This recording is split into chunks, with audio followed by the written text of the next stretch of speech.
دیگه کمتر میره دسته به قلم، این نرفا همیشه بوده وصله به تنم. گاهی وقتا میزنه به سرم که برم یه جای دور با خودم حرف بزنم، نگن این دیوون از خودمو ببینن، نه ظاهر ویرونش از فردا میخبرم به تخمم دیروزم. پس عشق سلان به جز اسلحه‌اش چی میتونه باشه؟ عشق سربازا صدام گرفته ولی هنوز نرسیدم به نصف حرفام. من شبیه هیچکی نیستم، عین خودمم، خیلی چیزا میخواستم ولی قیدشو زدم. نشستم با حرف دلم که شب و نیمه شب تو کوچه ها ولم و میگردم دنبال آشنا، ولی تنها چیزی که نصیب شد خیابون آسفالت سرد و سنگی. نه حق من نیست و نبوده هیچ وقت، هرچی کوتاه هم کردن زدم جوونه بیشتر، زدم جوونه بیشتر.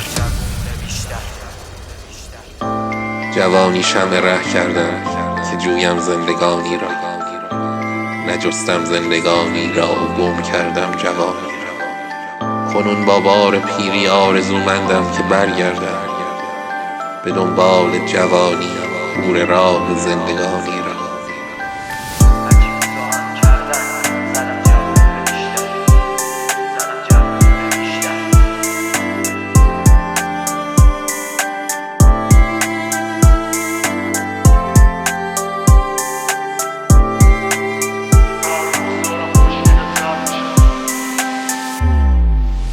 هر روز دارم خشکیده تر میشم، فکر رفقایی که یکی یکی از پیشم گذشتن و خسته تر قبلم. من روزم بیشتر میشه این سرگیجم، گمم تو خودم و این دنیای چرت، جای قدمامو میشمرم رو زمین چرک. خیلی وقت به همه چی بی انگیزه شدم، حتی به پول دنیا و آخرت و عشقش.